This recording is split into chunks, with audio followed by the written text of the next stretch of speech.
Le mois d'août va mettre notre ego à l'épreuve. Je t'explique. On a une éclipse solaire en Lion. On a le portail énergétique du 8-8. Et en fait, le portail énergétique du 8-8, c'est l'abondance.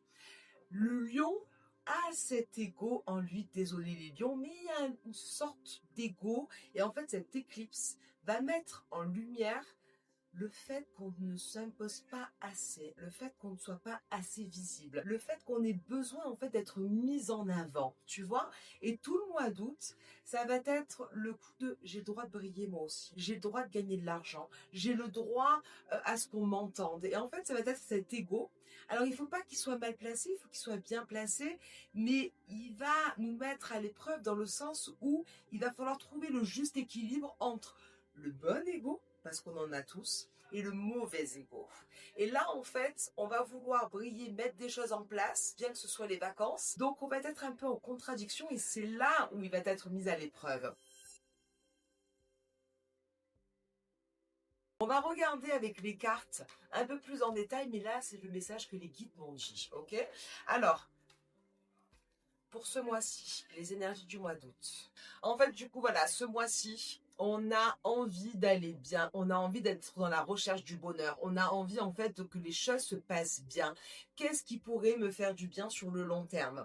Sachant que on a l'impression ce mois d'août que les choses sont lentes, ça va pas assez vite pour nous. On va perdre patience. C'est-à-dire que ce bonheur, c'est comme s'il était proche, c'est comme si on avait envie, mais on ne pouvait pas forcément mettre à profit ce qu'on aimerait mettre en place. Et effectivement, on va essayer, on va être guidé, on va essayer à ce que les choses se passent plus rapidement. On va avoir des opportunités, mais c'est comme si on avait du mal en fait à les mettre en place. Et c'est là où notre ego va prendre vraiment un coup. Tout ce qu'on va vouloir mettre en place, c'est pour briller, c'est pour être vu, c'est pour être mis en avant. Toute cette recherche-là va passer par ce besoin en fait d'être visible. On va avoir l'impression que les autres vont nous empêcher en réalité cette visibilité. Et c'est là où l'ego va ressortir. C'est comme s'il y avait tout à l'extérieur qui allait nous empêcher de nous mettre en avant. Et là, en fait, ça va nous créer le doute entre ce qu'on veut et ce qu'on va réussir à mettre. Il va y avoir une espèce d'énergie qui va nous empêcher d'être totalement dans ce qu'on veut réellement.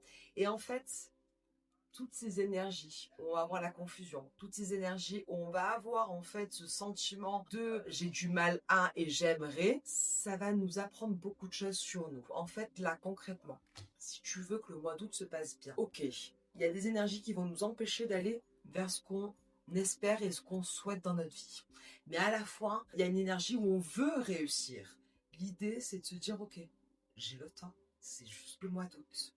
Je pose mes idées, je mets une action en place, je mets dans l'agenda certaines choses. Voilà, je me laisse jusqu'à temps pour réaliser ça. Je me laisse jusqu'à temps pour faire ça dans ma vie, quitte à planifier en fait sur tout le reste de l'année, afin d'avoir une ligne de conduite. Cet égo aussi d'être visible, ça va révéler en nous qu'est-ce qu'on doit travailler et pourquoi on ne l'est pas plus dans cette visibilité, dans cette brillance naturelle qu'on peut avoir. Et là, pareil, ça va demander à ce qu'on soit honnête avec nous-mêmes. Pour ce mois-ci, je vais te proposer 3 cartes.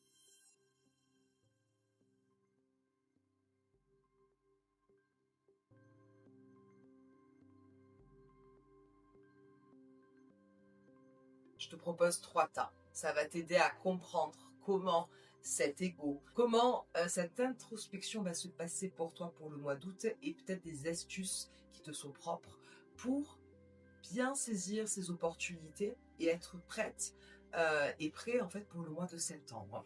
Je te laisse choisir un tas. 1, 2 et 3. Mets sur pause si tu n'as pas eu le temps de choisir parce que là je vais commencer.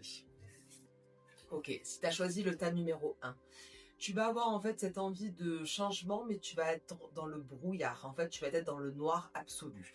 Les réponses, elles vont pas forcément venir pour toi au mois d'août. C'est-à-dire qu'il va y émerger quelque chose dans ton corps, cette envie de changement, cette envie en fait de je veux changer quelque chose. J'ai l'impression d'être invisible. J'ai l'impression de ne pas être assez reconnu. C'est pas forcément ce mois-ci que ça va ressortir. Mais n'oublie pas, dans la pénombre, il y a toujours une lumière qui peut apparaître pour te donner en fait de la directive. Là, concrètement, on t'invite à aller à l'intérieur de toi, comprendre qu'est-ce qui se passe en toi, pourquoi tu as ce ressenti, pour pouvoir trouver la solution. Mais si tu restes en surface, tu ne trouveras pas le moyen d'être bien dans ta vie. Pour ceux qui ont choisi le tas numéro 2, tu vas avoir l'impression en fait qu'il se passe pas grand chose avec les autres. Là, en réalité, cet ego, ces énergies-là, c'est en relation en fait avec les autres. Tu vas avoir l'impression de donner, mais pas forcément avoir en retour. Tu vas avoir l'impression en fait d'être un petit peu seul face aux autres. C'est comme ça que ça va ressortir pour toi. Ce que me disent les guides, en fait, c'est juste une perception. C'est juste un miroir que tu as en fait vis-à-vis de toi-même. Les relations que tu as avec les autres vont être le reflet de la relation que tu as avec toi-même. Et à partir du moment où tu en as conscience, c'est là où tu vas trouver la solution et tu vas être bien dans ta vie. Ok? Pour ceux qui ont choisi le tas numéro 3, là, pour vous, il y aura moins d'introspection, il y aura moins cette noirceur. Pour vous, réellement, il va y avoir la naissance de projets et la lumière. Donc, pour vous, ça va être plus facile que pour ceux qui ont choisi les deux autres tas. Par contre, il va y avoir une envie d'être visible quand même, parce qu'on a quand même toutes ces énergies-là qui vont nous pousser à. Et là, l'idée, c'est, ok, comment je peux prendre ma place? Comment je peux faire rayonner mon feu intérieur? Et là, ce qu'on me dit, c'est d'être soi-même, tout simplement, parce qu'on a toute cette capacité, en fait, d'être dans la lumière, avoir ce feu intérieur. Travaille ce chakra du plexus solaire, ok? Où là, en fait, ça va être ta force intérieure, ton toi qui va ressortir. Ok, j'enlève les masques et je suis moi, tout simplement. Le mot de la fin, pas le mien, mais celui des guides, pour ce mois d'août, réellement, c'est prends ta place.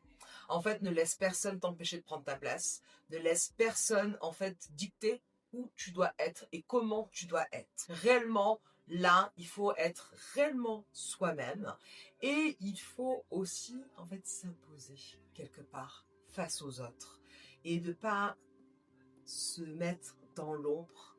Il faut réellement se dire, bon ben voilà, j'ai ma place dans la société, j'ai la place aux yeux des autres, j'ai la place sur les réseaux sociaux, où vous voulez, bref, et de mettre les choses en place.